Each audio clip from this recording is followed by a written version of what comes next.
My name is Corey Thomas. I'm the president and CEO of Rapid7. We're a cybersecurity company whose mission is to help customers evolve their practice of security and ensure that they can deliver a great quality level of cybersecurity service to their customers and their employees all around the world. There was really three factors that led to our decision to be a customer-centric organization. The first is just the economics, and I won't rehash them or repeat them, but it's well known and well established that people and organizations that can retain customers well, that can create a great customer experience, those customers buy more and build more and do more for the brand and become advocates of the brand over time. It just makes good economic sense. The second thing is that we're in a very sensitive market where our customers are under an extreme amount of stress and pressure.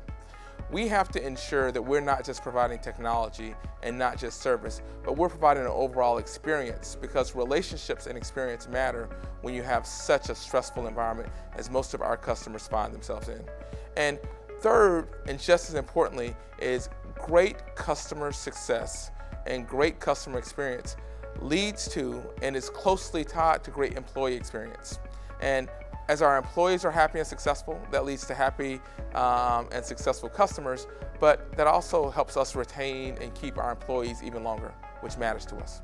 So we have multiple levels of business objectives. On the first level, we focused on three things: culture, programs, and organization. At the cultural level, it was incredibly important for us to deliver and to provide a culture that had customers and meaningful customer partnerships at the center of our culture. What this means is that every employee thought about their job in the context of customer impact and customer success.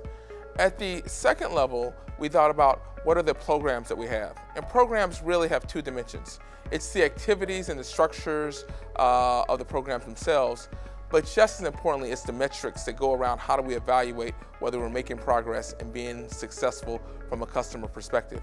So we put a number of programs in place to hear our customers' voice, to get feedback about how we were doing from our customers, and to allow us to engage with customers to help make them more successful. But along with those programs, we put a number of other programs in place to allow us to measure. We started off with looking at customer satisfaction, then we moved to Net Promoter Score, and now we're looking at how successful our customers are actually being doing their jobs. That's the evolution of our customer programs and measurement. We have two types of frequency schedules for customer feedback. One is reactive. When we have an issue or incident, we immediately follow up with a customer survey to get the customer's experience on the spot. And then we have structural surveys that we do multiple times a year. For example, we do an NPS survey and a customer satisfaction survey every quarter of every year that allow us to track and trend our feedback from our customers over time. In addition to that, though, we also do qualitative surveys that are event-driven.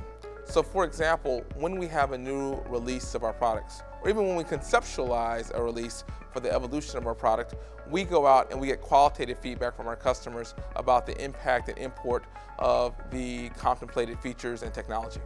There's a number of ways that we measure the bottom line success of our customer satisfaction program. The biggest and the easiest to measure is customer retention, which we obsessively measure, and we've been able to improve meaningfully over time, which has had a very bottom line impact on our business from a financial perspective. In addition to that, we've improved our capability to understand when customers leave us, why they leave us, and what we could have done. And we've been able to distinguish between customers that have left us for reasons that we really can't fundamentally change, and so they left us for healthy reasons, and they left us for things that we can improve on, and we focused on improving those areas.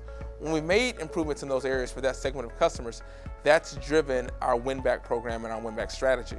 So I'll give you an example, is that there was a core piece of functionality that a number of our customers found lacking and missing, and it was appropriate that they left us at that time.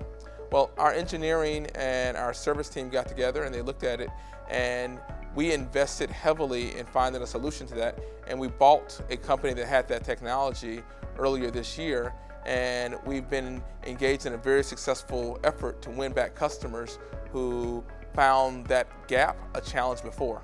And so that's an example of how that feedback loop ties into all of our internal processes and allows us to set up for success. Another aspect of how we get feedback and personalize our business is we have our engineers go out and actively engage with our customers. That one-on-one personal touch really provides not just data, but it provides perspective to understand the data in context. Just as importantly, however, is that we get the opportunity to have our customers engage with one another. And what we found is that there's a flourishing of ideas and much, much more impactful feedback when our customers get together and engage with one another about what they're seeing, what they're doing, and how we can help them together. This is why our United Customer Summit has become a key part of how we create a community for our customers to get together and how we leverage that community to continually improve our business over time. So the advice I give to any company who's looking to start the journey towards customer centricity is to start focusing on the right things. Values and culture matter more than anything else in the world. If your company's not aligned and truly value the customer, then everything else is just lipstick on the pig, so to speak. It starts with, does everyone from the executive team to the receptionist understand and believe that customers truly are beneficial to the business and that they are the focus of the business? And is the organization willing to make the tough choices to focus on long-term customer success and adoption? If that goes well, and if that focus and that commitment and that value is there, then everything else gets much easier and it's just a matter of execution over time.